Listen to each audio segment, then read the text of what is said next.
Hello everyone, Rob Guest from football.london here and welcome to the latest episode of Gold Guest Talk Tottenham, sponsored by NordVPN. Joining me today, it's Alasdair Gold. How are you? Yeah, well, I've been better. It wasn't the greatest. It's been a strange week, to be honest, and I hope you're well, by the way, as well. It's been a weird one, hasn't it? And we must apologise to people in podcast land that we've just failed to kind of coordinate getting a podcast out recently. It's I'm going to completely lay the blame at the door of Lee Wilmot, or Lee Wilsnot, as he's been called after recent podcasts that he's been on. But yeah, no, I had kind of working days of just not coordinated at all. And then we were hoping to do one the other day, but it was a day I was coming back from Frankfurt and that didn't work. And in normal times, we'd get Lee to step in for one of us. But unfortunately, he is, to be fair, well earned. He's been off for a couple of weeks. So we've, had this really kind of awkward phase where we haven't been able to put out a podcast. And to be honest, I'd have much rather put a podcast out after the Frankfurt game than after this Nottingham Forest game, because it kind of returns to a lot of the previous frustrations. But hey, it gives us loads to talk about. Yes, another defeat for Tottenham in the Premier League, the 18th of the season, 16th in the table as things stand at the moment. Potentially could be 17th heading into Sunday's game against Liverpool at Anfield. Yeah. And once again, all the damage was done early on. Elliot Anderson and Chris Wood scoring for Nottingham Forest inside the first 16 minutes.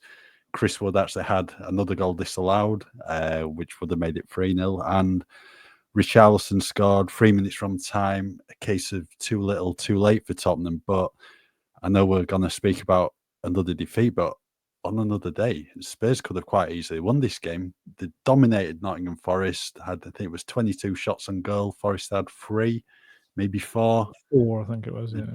Just could only manage to find the back of the net once. And as we've said before, there's only one stat that matters in football, and that's the scoreline. Honestly, it's the most frustrating, repetitive kind of description of a Tottenham game that we've had to give, isn't it? You know, played reasonably well in patches, had loads of chances, should have won the game, schoolboy defending at times, and somehow managed to throw away all 3 points in a game that, they never really should have. It's just so boring. It really is. I'm sorry to people listening to say that, but it is. It's just mad. Like you said, 22 shots to 4. Forest only had 4 touches, I think it was, in the Spurs penalty area during the entire game, which is the lowest touches in an opposition penalty area leading to a victory. I think it's since February 2021 when Palace had 2 against Brighton. It's just mad. How can Spurs allow a team to only have 4 touches in their penalty area, yet go and lose 2-1 at home as well? It's just crazy. I mean, Matt Sells, their keeper, had a really good game. He made some terrific saves. The Richarlison header. He made one from Odegaard in the first half as well. Made one for Richarlison from close range in the second half. Toffolo made that brilliant goal line clearance from Kulusevski's header. And there were just loads of moments when they sent efforts off target. They should have been on target. Oh, it's just Spurs season in a game. It really is. Certainly the Premier League season anyway. And we're at this point where Spurs have lost 18 games, in the Premier League. And it's disgraceful. It really is. It's far, far too many. I mean, that's got to be less than Everton as well. Fewer than Everton. How many have Everton lost? It can't be anywhere near that. Probably a lot less than that. I don't know. Yeah. I've not looked at the table. It might be about 13 or 14, but Ipswich have lost 20 and they're in the bottom 3. Yeah, I think it is only the bottom 3, isn't it, have had fewer defeats than Tottenham have. It's very frustrating, and they're heading towards some really unwanted records. And I know the focus is on the Europa League, but it doesn't mean that you just kind of have to continue this dreadful kind of Premier League run of results. And it's been a ridiculous season when you're looking at Arsenal beating Ipswich and thinking, whew, at least Spurs can't get relegated now. And that's just the madness of this season. But, we were talking about it just before we came on, isn't it? It's like, it's the old classic question, isn't it? 17th in the trophy or higher in the table and not? Yeah, and there's a realistic chance of that actually coming to fruition, especially when you're looking at the fixtures in what remains of the season, because Spurs have got Liverpool away, they've got Villa away, they've got Brighton at home, I think, on the last day, and Brighton might need to win for European football. So Spurs could quite easily lose 20 plus games this season. And given the face Bodo Glimt in the Europa League semi-finals, the red-hot favourites to reach the final in Bilbao. Now, I certainly wouldn't be underestimating the Norwegian side, because they've taken a number of big scalps already in the competition. But yeah, Spurs could triumph in Bilbao and finish 17th. And I know people have joked about that before, but that could very well come true. And I know people will go on about, Spurs could win the Europa League, but I think there'll always be an element, if they do that, the league season was so poor. I don't think people will forget about that. Oh, it's a really weird one, isn't it? I don't think so. I agree. I think it's a little bit like West Ham in the Conference League, wasn't it? They won it, but they had a pretty awful Premier League season, if I remember correctly. I guess that kind of season is remembered for them winning that, isn't it? It's weird because this is something we're not used to at Tottenham Hotspur. The potential of silverware in one thing, but also having a season this bad in the Premier League. I don't know which way it will go. I mean, personally, and I mean, I ask this question to you as well. Actually, it's probably easy to ask you and then give you my thoughts. Postecoglou, if he wins the Europa League, does he go at the end of the season, or does he remain? This is the exact situation Manchester United were in with Erik ten Hag 12 months ago. I think if he wins it, then surely he has to stay on, unless he goes, right, I've won a trophy, that's it, I'll go elsewhere. But it would be typical Tottenham for a manager to win a trophy, and then Daniel Levy goes, right, we'll change things up because they were that bad in the league. I mean, after all, Jose Mourinho got the bullet a few days before a cup final, and he's a specialist in finals. So who knows in the world of Tottenham? But first things first, they need to get to the final and then win it. Absolutely. No, I'm with you. I think you said the phrase there, typical Tottenham. I genuinely think that even if he won it, I think Spurs would say, oh, we can't have another season like that. We need someone, because we're going to have the Champions League if they were to win that. But yes, you're absolutely right. It's looking so far in advance. You'd have got two very tough games first, especially the away leg is going to be an absolute, everyone struggled pretty much that has gone over there to play. And Spurs, Frankfurt aside, and the spell at Hoffenheim and Ferencvaros actually have mostly struggled on their travels this season. So, yeah, I know it's looking far too far ahead into the future, and with Spurs, you can never guarantee what comes next. But I just find it fascinating, the what if, and I wouldn't be stunned if Spurs kind of said, "Oh, well done, thanks for that," and now we're going to look for someone else, because that's what they do. But I kind of feel like the fan base is at a point where a majority of people would kind of accept that, which is sad in a way. But I just think that's where we're all at with Tottenham Hotspur right now. It's a weird mess of a season this is. I suppose you don't want to be in that situation where United were, and you give the manager the summer, bring in players for him, then results don't change. Then all of a sudden you've wasted 4 or 5 months, and come October, November, you're looking to change your manager.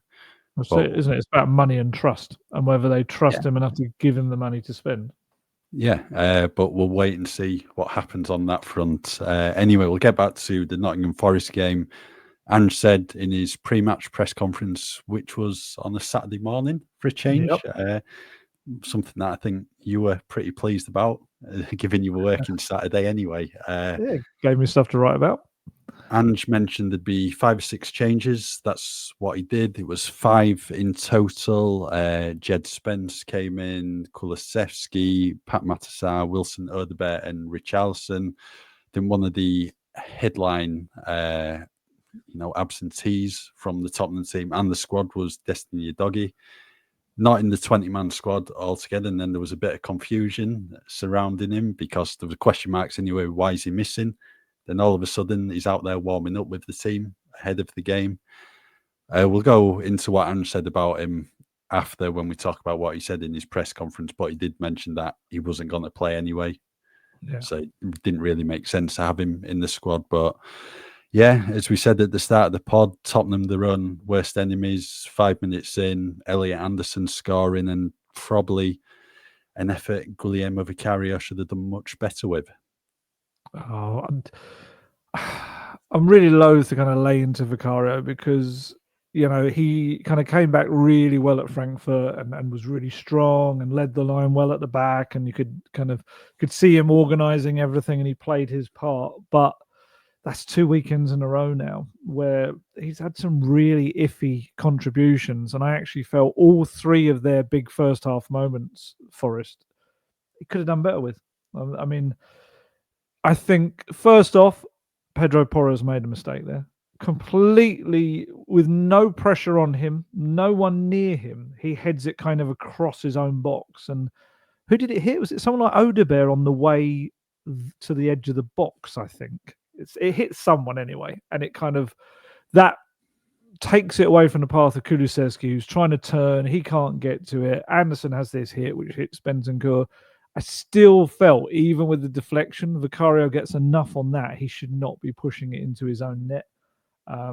So, yeah, it was just also, again, like the first Wolves goal, why are people free on the edge of the box, able to take a shot? It is really an example of everyone switching off. And how in the world should you be switching off in a game 5 minutes into it? If anything, that's when you should be at your most focused in those early moments. It's just bewildering. Yeah, it was a really good strike from Anderson. I think maybe the keeper saves it if it doesn't take the deflection. And I mean, it wasn't like one of those deflections where it totally wrong foots the keeper. No. It was still in a central position. He gets good hands to it. But yeah, for me, I think he should do much better with it.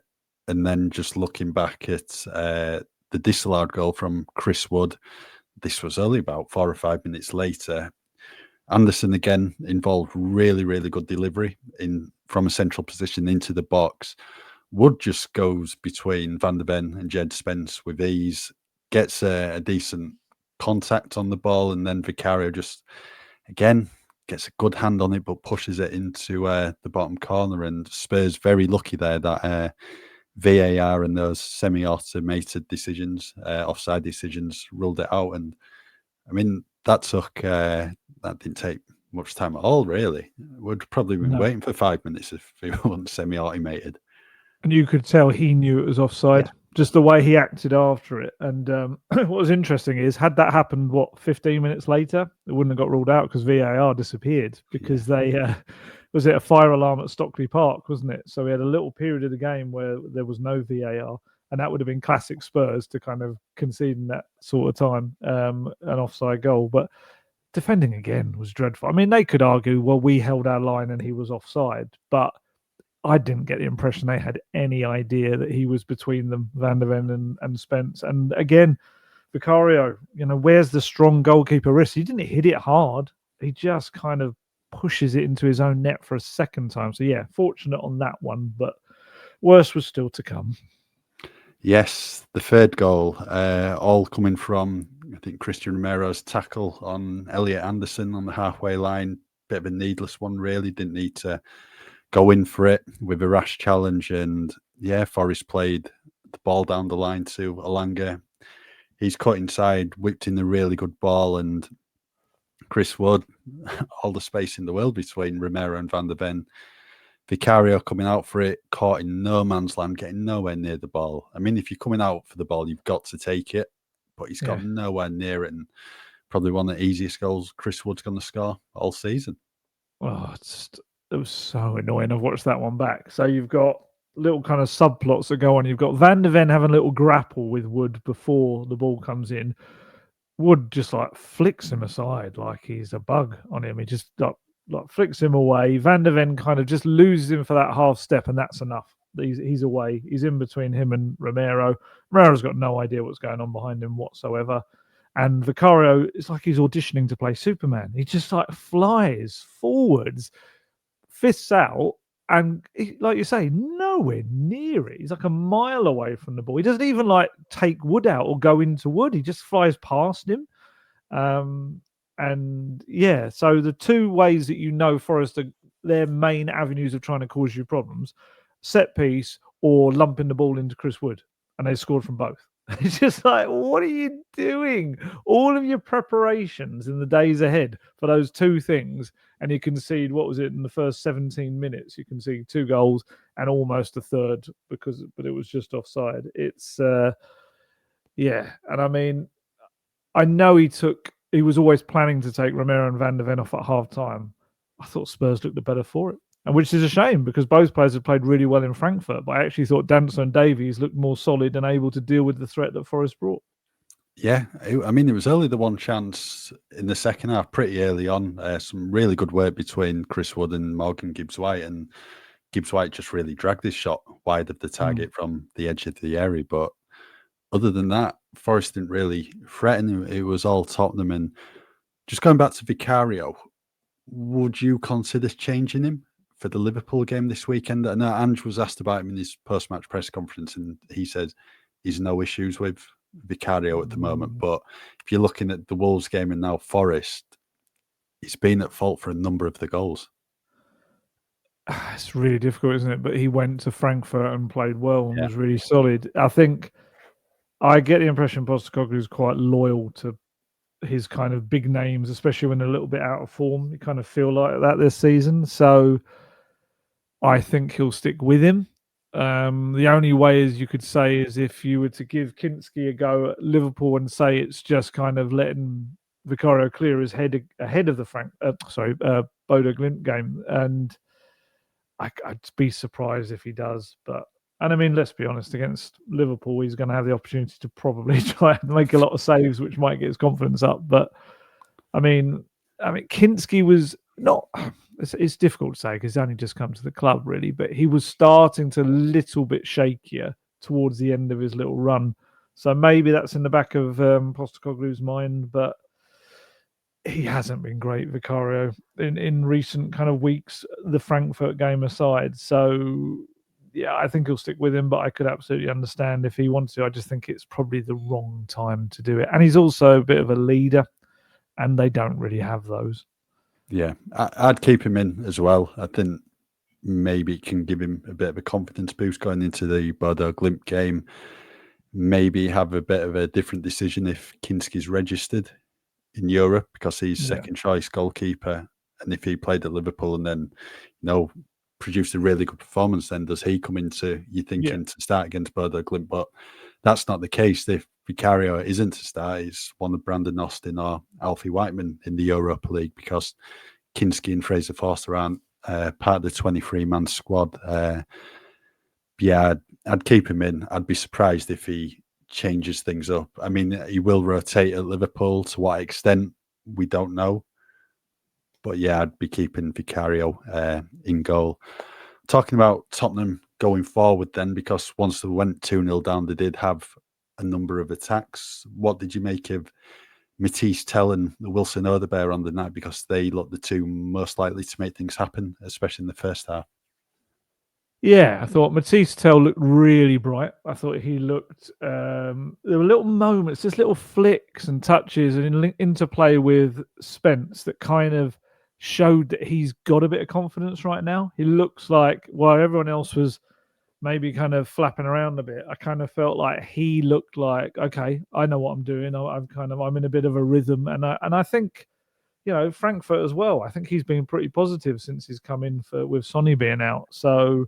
yeah, and I was quite happy with him, and he kept cutting inside and driving in, had a few opportunities he probably should have done better with. There was one kind of wild slice wide when the ball dropped to him. Because that was one of the interesting things about the day. I think Spurs put in, I think it was 51 crosses. The wingers were told, and Porro, get that ball into the box as much as possible. And I think something like it was I don't know if I've got it. Oh, here we are. I've got the stat. It's the most of any team in a Premier League game this season, 51 crosses, and the most at Spurs in a game since October 2022. And in the first half, I even tweeted about it. It was like, well, they're just flinging aimless crosses into the box, and that's Forest's kind of meat and drink. They're just like knocking them away quite easily. But actually, they kind of put so many in that it ended up starting to cause problems for Forest. And, that one of them led to Tell's chance. And obviously there were other Richarlison efforts as well. But I thought Tell's good. I thought Odegaard took a long time to warm up. I would say the first half an hour, all he had of note really was the shot that Sells pushed wide. After that, he started to realise, I can beat my man. And as soon as he realised that, he suddenly became a threat, and he put one really good ball across the face of the goal. And yeah, he looked better as it wore on. So hopefully, fitness-wise, he's in a better place, because I think, especially kind of coming off the bench as well, it depends, because if you're going to play Kulusevski on the right, perhaps, in the upcoming games, I think having Odegaard coming off the bench is a really dangerous weapon to have. So yeah, I think they both looked bright without actually kind of having the end product that they really needed to have. But yeah, positive in a sense, if you can take positives from last night. I thought Odegaard was really positive in comparison to his previous Premier League start against Chelsea, because he did nothing of note in that game at Stamford Bridge. He had a bit of a cross shot, didn't he? Midway through the game, what almost dropped in, I think, over Sells. And from from that point on, he seemed to have more of an influence in the game, just looking to attack when he had the ball. Some really good runs into the area, unlucky with a shot. The cross, as you said, what went across the face of the goal, and no one was attacking. And that's what he really needed to do. Because Ange mentioned he was one of these players who needed the minutes ahead of, a key period coming up, and hopefully that will have done him the world of good. Going into the Liverpool and Bodo Glimt games. Matisse Tell on the other side, I thought he was really positive on the night. I think he's certainly benefiting from 3 successive starts now for Tottenham. Yeah. That was always going to help him, because he's been a bit in and out since coming from Bayern Munich. Very talented player, and I think we're starting to see glimpses of that now. Tottenham had 10 efforts on goal in the first half. Tell involved in 8 of those, 4 shots created 4 for himself. Again, a bit like Odegaard, driving into the box, skill, trickery on show. He's certainly a committed player. I mean, we've seen that since he's been at the club. I mean, after all, he didn't need to go and listen to those fans at Fulham. The post-match interview at Wolves, it's 2 things you wouldn't really expect from a lone player when you don't know if they're going to be at the club in the summer. But I think he's certainly benefiting from those starts, and if he carries on the way he's doing at the moment, and I think Ange might have a bit of decision when Son comes back, because Son's not been at his best this season. But I think that's just what you want going into these key games, players being on form, and I think Tell's heading in the right direction. Yeah, I like what I say. I think people maybe wrote him off a little bit too early, because I saw him kind of thrust into like the main striker role in those early kind of month or so, and that's a tough gig to kind of come from a foreign country. Sorry, a different league. Teenager, people forget he's like 19, isn't he? And he's kind of thrown up front in this central focal point role, which didn't really suit him at all. And I do feel like now, I asked Ange about him last week or the week before, and he kind of explained that they've done quite a lot of work with him on training on exactly kind of what they need from him. And I think you can see that he looks far better suited to the system now. And I think he's definitely like. Well, I mean, I didn't even know that. That was great. The first half stat about being involved in 8 of the 10 chances, that kind of says everything about his performance, really. And I think the other players trust him. They give him the ball a lot. And like I said, I thought link up with Spence was good, and equally, I thought link up with the doggy was good in Frankfurt as well. So there's something going on there. It's just going to got to build on it. Obviously, the toughest one comes this coming Sunday at Anfield. If he plays again, it's going to be. I mean, we'll talk about that. We're going to do another pod this week, aren't we? But I'm fascinated to kind of see what he does team-wise with that, because you've got to pick a team strong enough that you're not going to go there and get absolutely hammered, which obviously they have already at Anfield this season. You've also got to pick a team that has the Bodo Glimt game in mind as well, because the worst thing would be go to a game which ultimately isn't particularly meaningful for Spurs and lose a player or two that you really need for your biggest game of the season. So, yeah, But it'd be interesting to see if Tell does play again and Odebear, or whether Johnson comes in. The lesser spotted Mikey Moore comes back into the equation at any point, and Timo Werner must be on a beach somewhere. I don't know where Timo's gone. I think he's already played his last game for the club. I think so. That was the end of February. I think he's been in one squad in the Premier League since his return from injury, and that was against Man City. Yeah, I don't think we'll see him again, to be honest. But let's wait on seeing on that one. We'll just talk about quickly the chances at the end of the first half. Richarlison, 2 headers. The Spurs should have scored that first opportunity. Whether that's Richarlison or Pat Matasar giving Richarlison a shout saying, "I'm coming in at the back post, leave it for me," but that wasn't the case. Yeah, it needs to be going in the net. It just does. I would say even with Sarr got in the way of another shot. I can't remember who it was, or he had a shot that he didn't communicate properly with someone. It actually might have been Richarlison, because I think there was a couple of times that Sarr was kind of laughing. It's just like, just get the ball in the net kind of thing. Yeah, Richarlison was really interesting. I kind of felt like his movement on the ground and his play on the ground wasn't particularly great, but in the air he was really effective, and we know that's one of his strengths. But yeah, that should be rippling the net. That should be 1 goal back and sending him into kind of half time at least with something to kind of build on. And yeah, it didn't come, and so the boos did at half time. The mighty boos. Yeah, second chance for him. I thought that was just slightly too high for him. The cross from Tell, good cross, but he couldn't really get over the ball. But yeah, I agree on the first one. That should have been in the back of the net. But he had more chances after break, and we will discuss that shortly. But first of all, Ali, you can tell us about the benefits of using NordVPN, and I'm sure everyone's looking forward to it after our last podcast was like 2 weeks ago.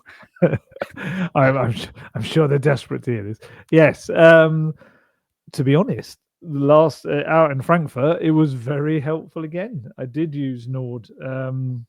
I used it. What was I using it for? I was using it to be able to access my kind of services back home, my things I subscribed to back home, so that someone was able to watch the Arsenal Real Madrid match the night before. I know this is not the podcast to talk about that because it was successful for the North London rivals, but yeah, someone in the journalist pack that was a big fan of one of those 2 teams was able to watch it because of Nord. So I don't know if that's helping the enemy or not, but technically it was very helpful. And then on the night as well of the game, without having replay screens, I was able to get up TNT Sport and be able to watch it even though I was abroad, because quite frankly, why shouldn't you be able to access what you pay for back home? And that's what NordVPN does, because it is the fastest VPN in the world, and that means no buffering, no lagging, and you can stream your favorite shows from anywhere in the world without your bandwidth throttling. Like I said, lets you access what you want back in the UK if you're abroad, but likewise, if you're in the UK and you want to access stuff from foreign countries, it allows you to make your device think it is wherever you want it to be in the world.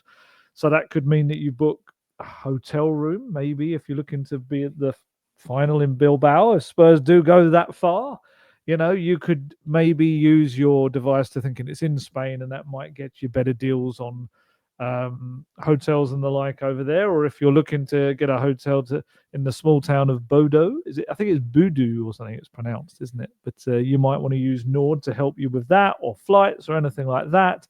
And on top of all of that, it's very helpful if you're using public Wi-Fi. I often do this if I'm using public Wi-Fi, because it goes some way to stopping nasty people being able to get through public Wi-Fi to get things off of your devices. And on top of all of that and all the things it can do, you can get a great discount off your NordVPN plan because of the podcast. If you go to nordvpn.com/goldguest, our link will give you 4 extra months on a 2-year plan. And there's no risk either with Nord's 30-day money-back guarantee. And the link, in case you just missed it there, is in the podcast episode description box. Right, we'll talk about the second half now, and Spurs almost getting into back into the game through Dejan Kulusevski. Really good header from Pedro Porro's corner. We've seen quite a few of these this season. It's usually Bentancur getting on the end of Porro's corners. It was Kulusevski this time, but what a clearance from Harry Toffolo. on the line. I mean, if that goes in, Spurs have enough time then to go on and get a second goal. But a crucial moment in the match, fair to say. Unfortunately so, yes. I am way back in the day when I used to work in local newspapers.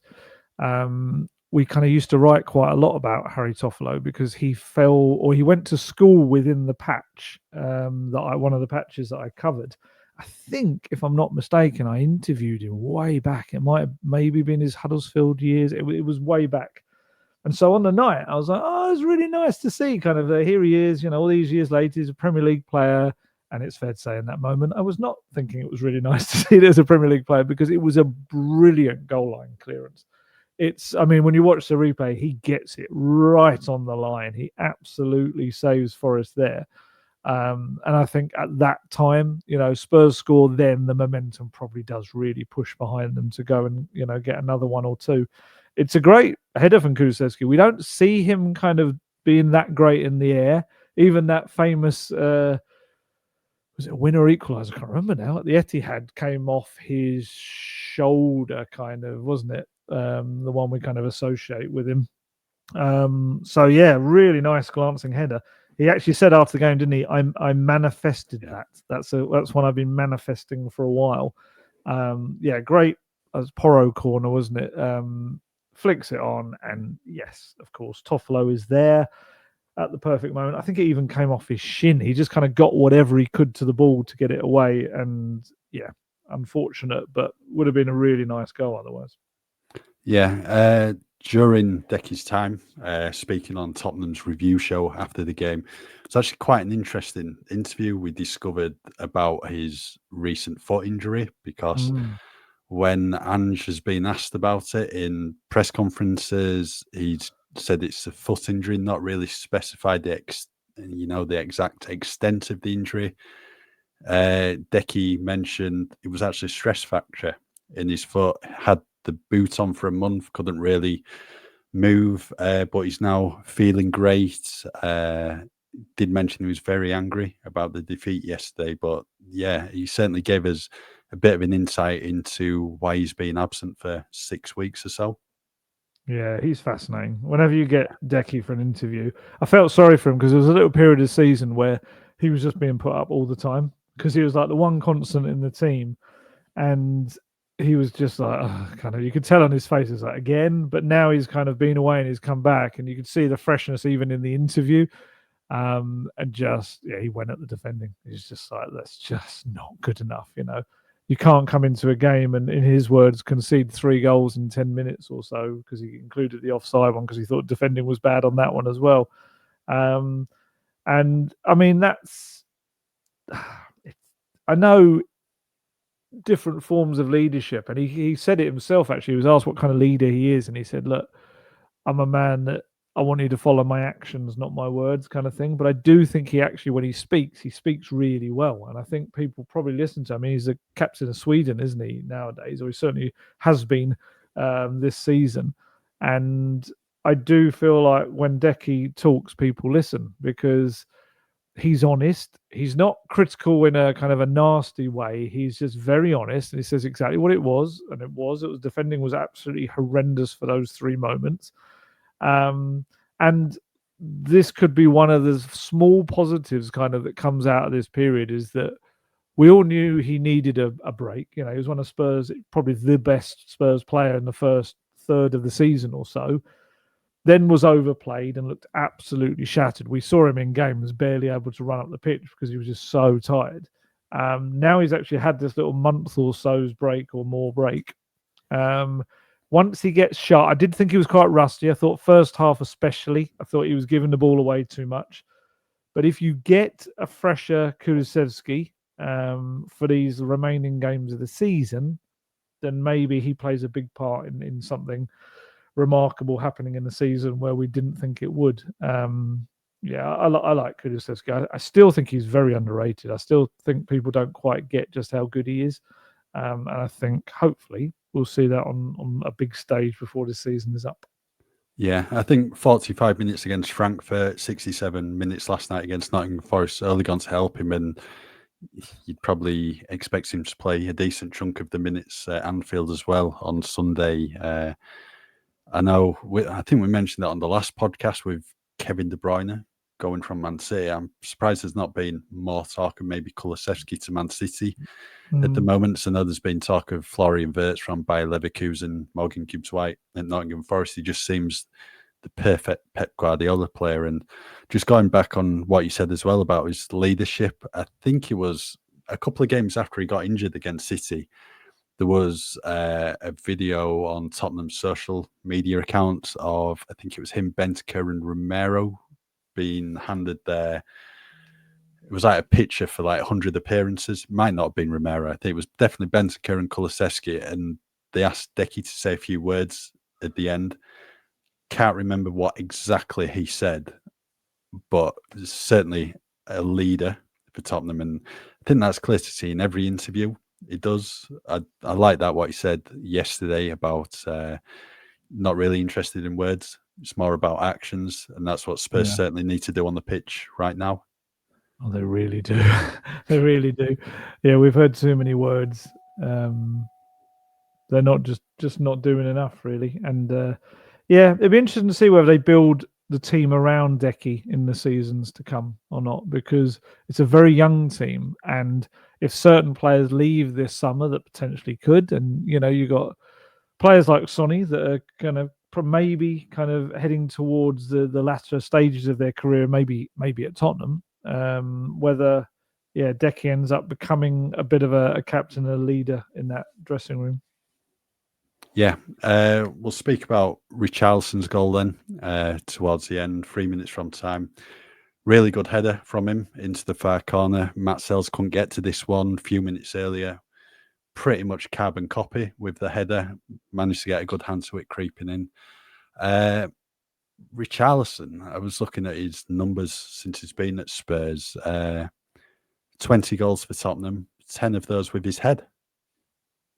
Is that what it is? Yeah, he's very dangerous in the air. And I think 5 chances yesterday, 4 of those with his head. And yesterday was actually the first time this season he's managed 90 minutes. And Andrew was saying ahead of the game, it's just so important to give him those minutes over the coming weeks, because he's looked really good in training. And I think as well as that goal will have given him a lift after a few of those missed chances, I think the 90 minutes for him is massive as well.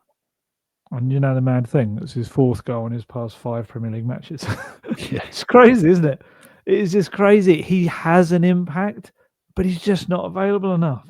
That's just his biggest problem. He's only started 3 Premier League games this season. He's only started 3 Europa League games. He's only started 1 Carabao Cup game. And that's unfortunately what it's all boils down to, is that he can have this huge impact when he's on the pitch. But he's just not there enough. And it's such a shame, because he seems quite popular. I think everyone likes him. I think people appreciate what he brings to the team. He's a battler. I really hope having a full 90 minutes does him wonders, because that header was a brilliant header. That's a terrific header of the goal. It was like, that is up there with the kind of the perfect execution of a header, really. It's a lovely cross from Porro as well. But it's so frustrating, because you do think this season, if you had Solanke and Richarlison to interchange all season, and as last night showed, play together at times, I just think it's such a different season. There's such a long period of time, especially with Solanke's knee injury, when they were having to kind of, we said about it earlier, putting Matisse Tell in there and players like that. And I just think Richarlison would have had such a big season this one if he just managed to stay fit. But that's the big problem with him. He just doesn't. And I'm interested to see what happens with him this summer as well, and what his future holds, because I can understand Tottenham looking to move him on, because they probably don't trust that he can stay fit, and any offer that would come in you would probably take. But also, if there's any chance of keeping him fit, I think he makes quite a big impact for any, whoever his manager will be, if it is Postecoglou continuing or if it is someone else. And I mean, when is his contract up? I know you handle the negotiations and deals with it. So. I'm not sure. I'm going to assume it's 2027, signed in 22, didn't it? It's usually about 5-year contracts. Yeah, I feel like it's something like that. I guess it depends what interest there is as well. And whether there's, how much someone's willing to pay for someone that's only played a handful of, made a handful of starts this season. You're quite right. It is still 2027. Yeah, I think what's going to be key for him this summer is the fact that it's the World Cup in 12 months' time. Yeah. He's not been in the Brazil squad recently. He was their number 9 at the last World Cup. He's going to want that to be the case heading into the tournament in the United States, Canada, and Mexico. And given he's found minutes hard to come by at Spurs because of those injuries, maybe in his mind he'll be thinking I need to go somewhere to play regularly, because it's quite clear to see he loves playing for his country. It's the same with all the South Americans. They really love playing for the country. So yeah, I think regardless of what happens, there'll be interest in him. It's just whether or not he remains a Tottenham player or not.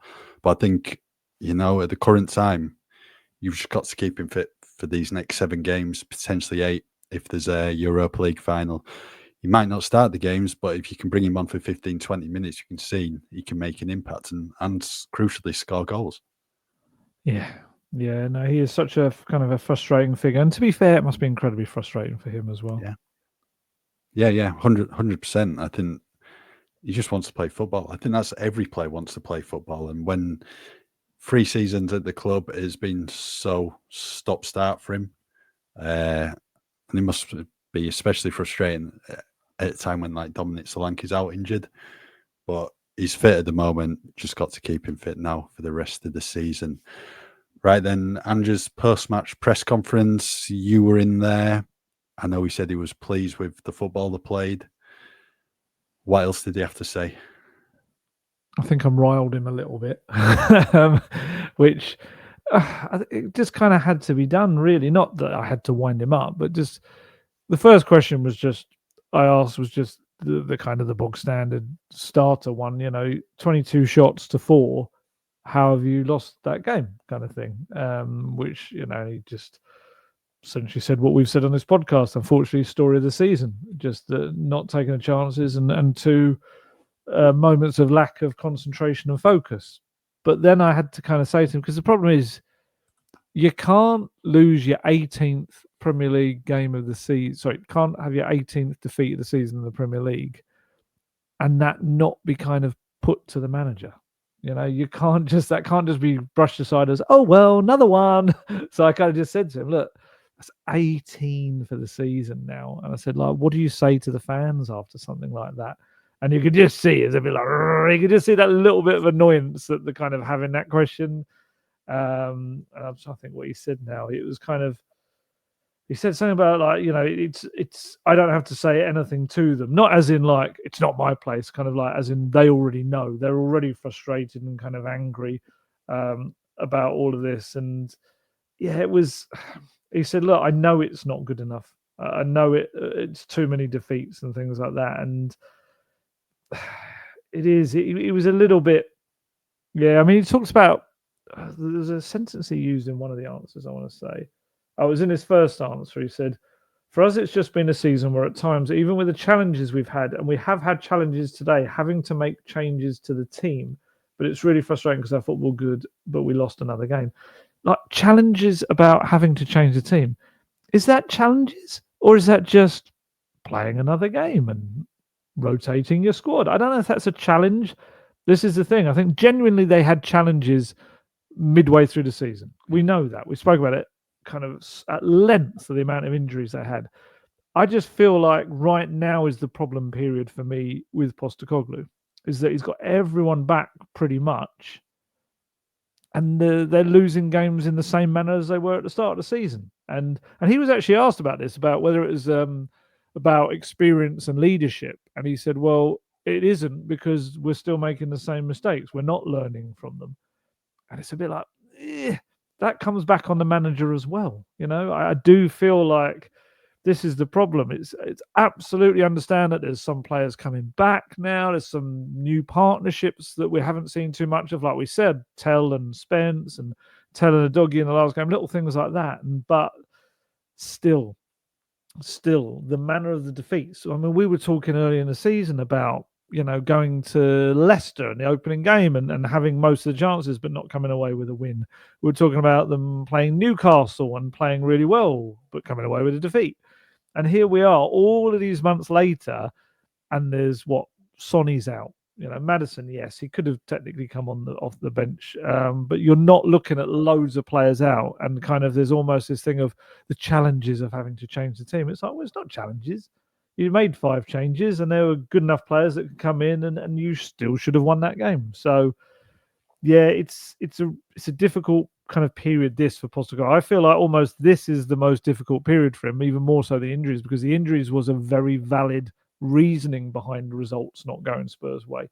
Whereas at the moment, there's very little for me to kind of see in reasoning for that. If your defense is still struggling to stop the same goals that you've been conceding all season, there's a deeper thing to that. There's something about that. Why is the defense conceding those same kind of goals? Why are you conceding a goal from the edge of your box in exactly the same manner you did against Wolves 8 days earlier? That is part of coaching as well. And it's a shame because the Frankfurt game was so good. This is why I wish we'd had a podcast straight after it, because everything they needed to do, they did in that game. Tactically, they were really well organised. They set up well. At the end of the game, we saw a lot of the kind of the adaptations that Postecoglou does make during a game, which people say he doesn't, but he does. He reacted to how the game was going. He went to a back 3 at the end of the game as well, and it worked very well. And Spurs should have won that game on the night actually more comfortably, I think, with some of the chances they had. And we saw it in the first leg as well. They played really well in that game, but still one sloppy moment at the back, allowing someone through. It was a good goal, but still.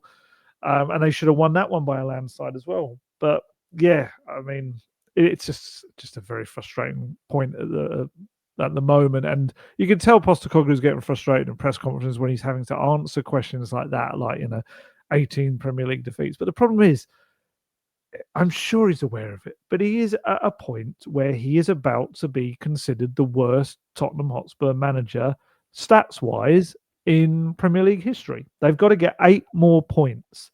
Otherwise, they will have the lowest points total in a Premier League season for Spurs. And you look at those remaining fixtures, 8 points is going to be an ask, especially when you're kind of focused on the Europa League like they are as well. And this is the irony is that if he was to do what would be amazing and go all the way in the Europa League, he will be the worst statistically Premier League manager for Tottenham who lifts a trophy, which is something so few of others have done. But yeah, it's just such a crazy season. This is the thing with Spurs. They just write a completely different script each year, but it still has some of the weird hallmarks of other scripts you've read. It's just a weird club. Yeah, I was just looking at the fixtures now, what remains of the Premier League season. Liverpool away, West Ham away, Crystal Palace at home, Aston Villa away, Brighton at home. Now, I don't know if they'll get 8 points, to be honest, the way They've they got go. 2 London derbies around the Europa League games. It's like they were the ones that you'd maybe think, okay, perhaps they're the ones that can get something out of, but actually they're packaged in a really bad way with you want to have your strongest players for the Europa League games.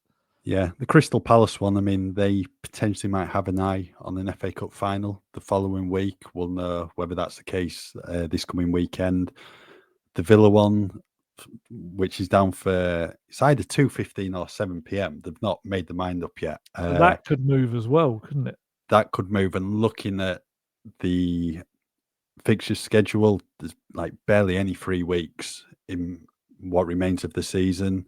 I think the only free midweek is from Monday week commencing May the 12th. So if that gets rearranged, it would be that week. Wouldn't be ideal for Villa ahead of an FA Cup final, but it could suit Spurs down to the ground if they get to the Europa League final, because then they'd have a full week. Free week, yeah. But yeah, just looking at those fixtures, some very tough ones. And just going back to what you said about 18 Premier League defeats this season, I think 15 of them by a single goal. So that just shows, the inability to get on the right side of a game and get those points in the bag. And that comes down to poor defending, which was the case against Nottingham Forest, and then the failure to take chances, which again was the case against Nottingham Forest. And that's going to prove incredibly costly, because Spurs at the moment, 1 point ahead of West Ham in 17th. That game at the London Stadium, come the start of May, may determine who finishes 17th, the way it's going. Oh, just mad. Just was watching the crowd last night as well. The official attendance last night was 59,314. I think we all saw that come up, and we were like, "Eh?" She's like looking around the ground, thinking, "There is no way that there's only 3,000 or so people missing from this." Because we said this right at the start of the game. It's like there's loads of kind of empty seats at the top of the west stand, north and south as well. Obviously, we're in the east, so sorry, we're in the west, so we couldn't see behind us. East, north, and south, we could see there were loads of empty seats, and it was just.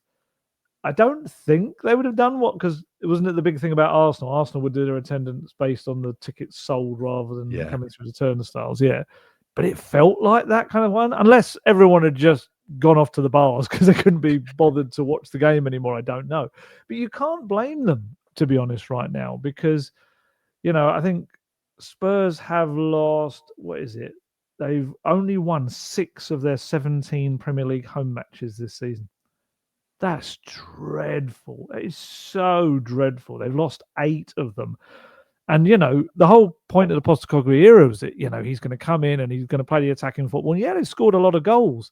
But unfortunately, coming to watch Spurs at Tottenham Hotspur Stadium this season has more often than not resulted in coming to watch your team lose. So I can understand why people are a bit like, is this just a meaningless game? I would hope it's more of a full house next Thursday for the Europa League first leg of the semi, but still, it's only 4 teams have lost more home games in the Premier League this season, and only the bottom 3 have lost more games in total than Tottenham. It's just ridiculous. There's so many. Honestly, there are so many bad records that Spurs could break this season. It's incredible. But Spurs could end up winning the Europa League and qualifying for the Champions League, even though they've maybe finished 17th in the Premier League table. It's mad. It's a funny old game, said a legendary former Tottenham striker. Yeah. It really is. Just going back quickly to Andrew's presser, what he said about Destiny Doggy and James Maddison, said they're both fine. With Doggy, he wasn't going to play him anyway, so he didn't see the point in having him in the matchday squad. But that was quite bizarre, him warming up with the first team. That's not something we've seen before, but you'd imagine those two will come back into the thinking for Sunday's game at Anfield.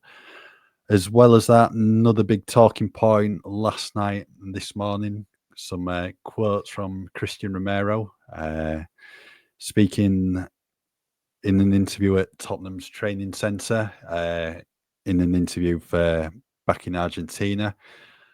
We've seen snippets of the interview so far, not the full interview, and I think the main talking point is regarding a potential Tottenham exit and maybe a move to La Liga, because it has been heavily linked with Atletico Madrid recently.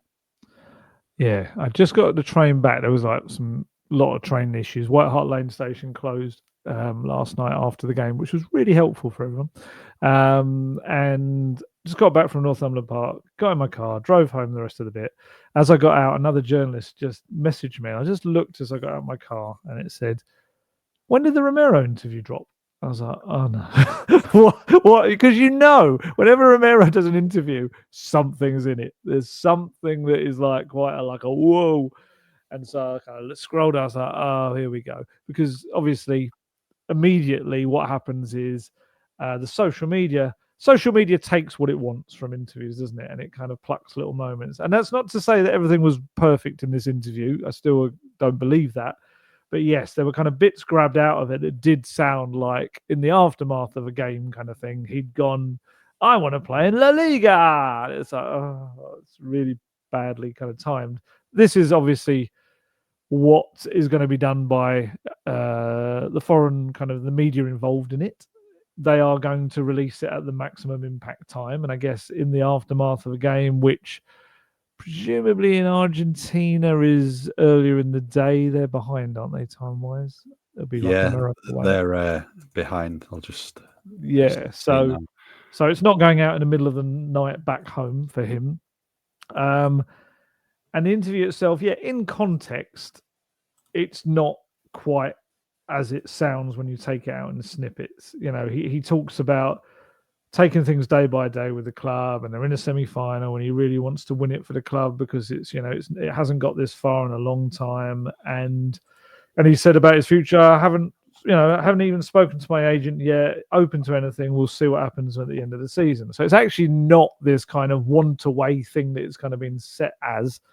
And then he's asked the question, what league would he like to play in next? And it kind of, the conversation is, well, essentially, I've played in England, I've played in Italy. I would love to play in La Liga because that kind of almost completes the set of the three kind of biggest European leagues. Taken like that, it's not that bad, but taken the way it was, it sounded like straight after a game was saying, I want off. What I would say from the outside looking in, of course, is that this interview has been done at Spurs training ground. It looks recent. You presume it will be in the last week or so. In an interview done at Tottenham, if you're asked a question about playing for someone else other than Tottenham, you probably should bat it away. You should probably say, well, that's not something for now. That's something for the future kind of thing. I'm here quite literally in the place I'm employed to play for. Probably shouldn't talk about going elsewhere. But of course, he didn't do that. And with speculation, we've had Real Madrid, we've had Atletico Madrid, all of these La Liga teams. So, yeah, I think that aspect of it, he probably could have dealt with slightly differently, but he was just, in his eyes, giving an honest answer to a question that was very specific. Question for you. Would you sell him this summer if you're Tottenham Hotspur? Yeah, if the price is right, I think he'll go. I think we've said it probably since the start of the season. It just feels like a natural point for him to go amid the previous links with Real Madrid. It's all about Atleti now, and they've got a massive, Argentine collection of players there. Rodrigo de Paul, Alvarez, Correa, Molina, Diego Simeone as manager. I probably think he will leave Spurs this summer, but it all comes down to Atleti or whoever submitting a bid that Daniel Levy and the club deem acceptable. I think there's been talk of, it's about 43 million. Yeah, that's not going to happen, is it? Because Spurs pay roughly around that 40 million mark. I can't see him accepting that at all. I think Still got 2 years left in his contract. Yeah, I think you'd probably have to offer another 20 million on top. I plus, would say so. Just to probably even start a conversation with Daniel Levy and Spurs. But yeah, I think he'll go. And the thing is, Spurs are bringing someone in on a permanent deal who's done really well so far, and that's Kevin Danzo. His loan deal is going to be made permanent.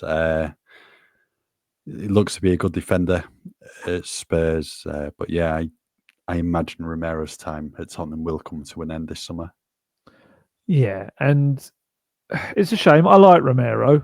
I think he will give you a performance like last night sometimes when the red mist seems to descend and he does a lot of little things. There was one little moment on the edge of the Spurs box where I think he left his foot in a little bit. He went in for a challenge, won the ball, but the foot went through into the player. It might have been Anderson, possibly. Yeah, I think he tried getting Anderson a few times. Yeah.